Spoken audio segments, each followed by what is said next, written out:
Bienvenue dans l'épisode 6 de la série Objectif CES. Je viens de finir mon footing parce que il faut bien combattre le jet lag d'une manière ou d'une autre. Imaginons, vous êtes au CES, le salon touche à sa fin et vous avez des centaines de scans, de badges et vous vous dites, génial, ils ont tous dit que mon produit était awesome. Mais attention, piège culturel en vue.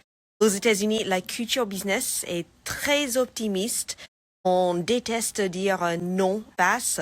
Souvent, en américain, il vous dira yeah, it looks great, send me an email, juste pour être poli et de ne pas vous froisser. Alors qu'en réalité, c'est ce qu'on appelle un soft no, c'est un non déguisé.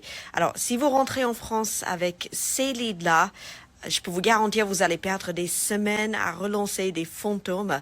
Alors, comment on peut faire le tri entre justement la politesse et un vrai intérêt pour votre produit? Alors, utilisez la prise de rendez-vous sur le stand comme un test de vérité, si on peut dire.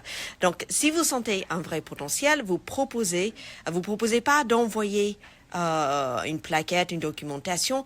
Vous dites plutôt, en fait, my schedule fills up really fast after the show. Why don't we lock in 15 minutes next week and we can keep this moving forward. Does 10 o'clock on Tuesday sound good to you? Et c'est là vous allez pouvoir voir si la personne est vraiment intéressée ou pas. C'est là où tout se joue. S'il sort son téléphone pour valider le rendez-vous, pour le mettre dans son calendrier, c'est un vrai prospect.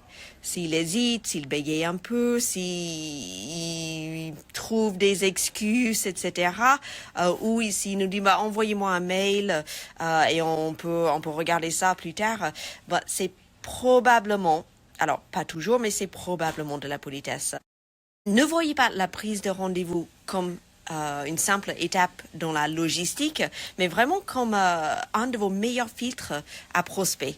Parce que ça vous évitera bien, je perds mon français en fait à force d'être là à parler que anglais, mais ça vous évitera bien justement des déconvenus au retour et de passer votre temps à relancer des prospects que vous pensiez étaient intéressés et en fait non. Alors maintenant que vous avez filtré les vrais leads, il va falloir les transformer parce que c'est tout l'objectif du salon. Alors demain pour notre dernière vidéo, je vous donnerai la méthode de relance à l'américaine, si on peut dire, pour espérer vraiment mettre toutes les chances de votre côté pour signer le contrat. Donc je vous dis à demain.